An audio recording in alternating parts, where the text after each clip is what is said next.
This is my BlackBerry Passport. I truly believe that this was a great device, is a great device, still very usable today. This is not a BlackBerry. This is the Unihertz Titan. Let's see if it can replace my BlackBerry Passport. Let's do this!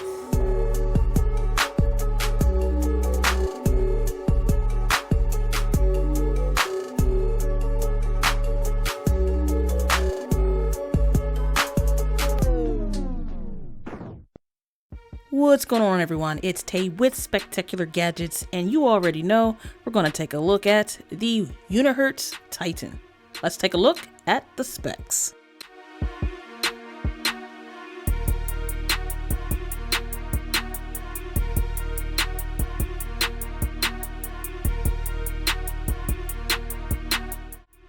Now let's quickly do a box tour. Nothing really to this box, simple brown box. Titan on both sides, and then a few more specs on the back of the box. Lifting the lid up, there is nothing inside of the lid, but we do have this little envelope. It says designed by Unihertz. So if I flip this over, inside of this, they actually give you the SIM ejection tool. Then also they give you what appears to be a screen protector. So pulling it out, it's a thin screen protector, but it actually looks a little off. It looks a little odd. Look how that's cut. Here is the manual as well as warranty information. Here is the Titan. Then inside of the box, they give you a white charging brick. Also included is wired earphones, so that is cool. And this right here tells me it has a headphone jack. Here is your type A to type C charging cable, has Unihertz on there. Here is everything that is included with your purchase. Now finally, we're taking a look at the Unihertz Titan, and I'm only going to try to say this once, but yes, this device does have weight to it. It is kind of hefty. Now that I said it and you heard it, we can move away from the weight of the device.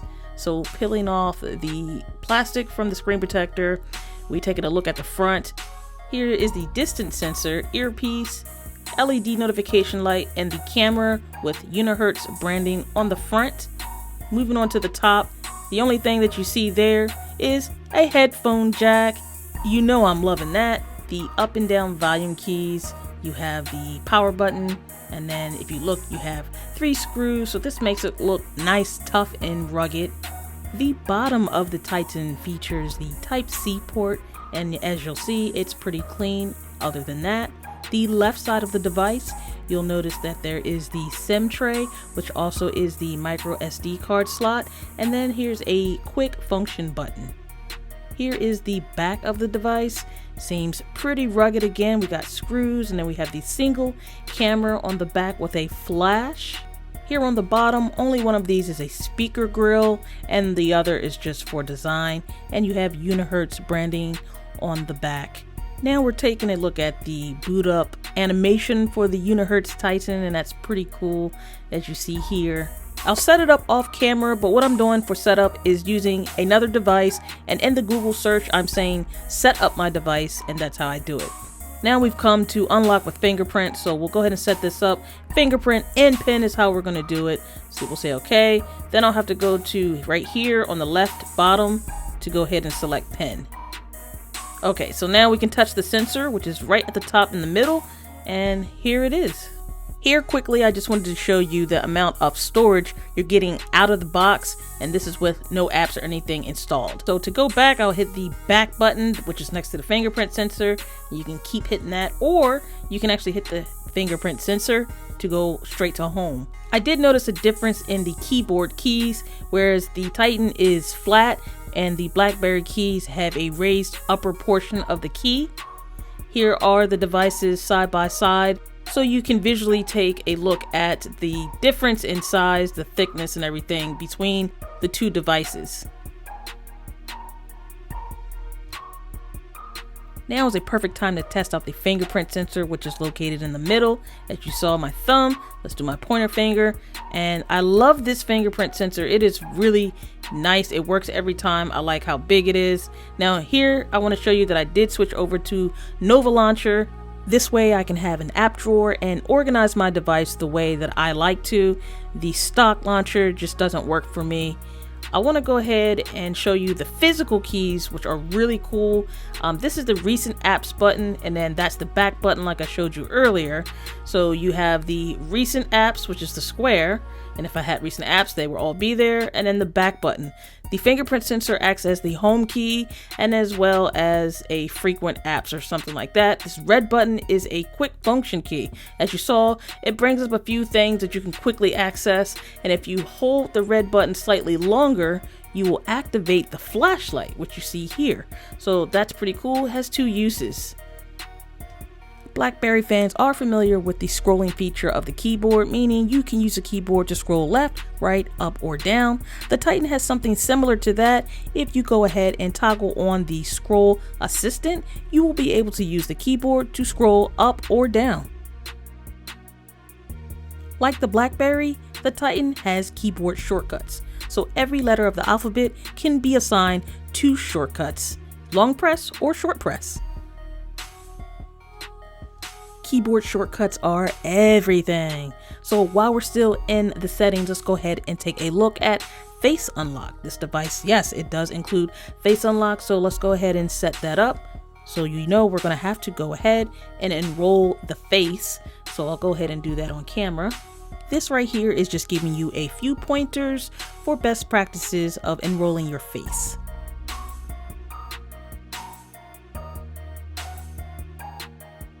So just like that, my face has been enrolled. So now use face to, let's see if we want to toggle these on, activate screen fill light in dark environments and vibration alert. So I'm gonna say yes to both of these options, why not?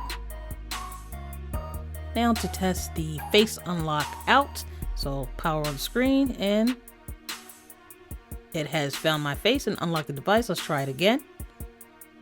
And just like that, it works. Now to test out how well the keyboard types. This is very necessary to know.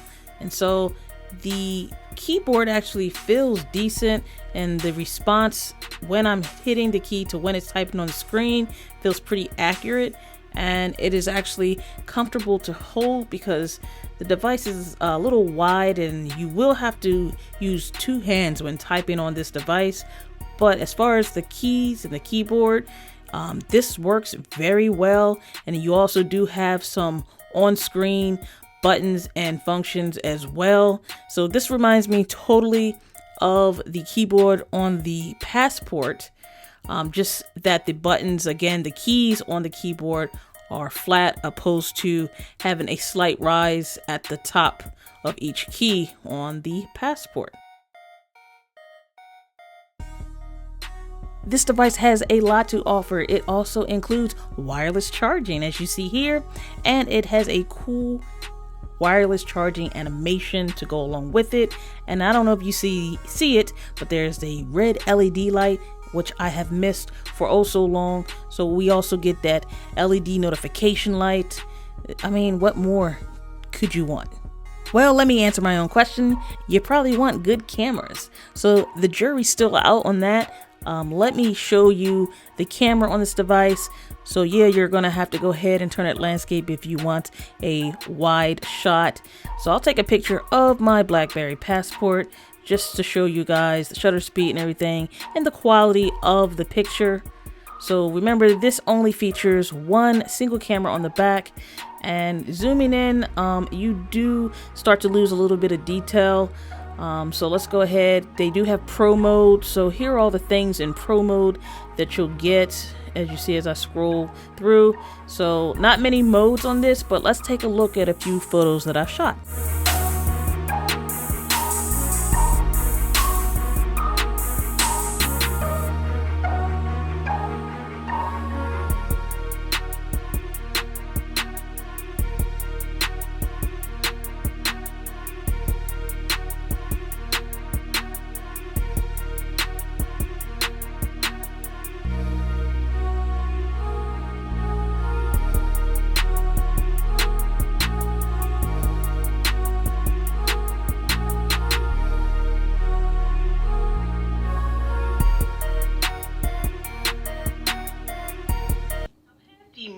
SpecTechG stylus for a couple weeks now. I put my SIM in it, I use it, I take it with me everywhere I go. I want to tell you what I think about this so far. Let's do this!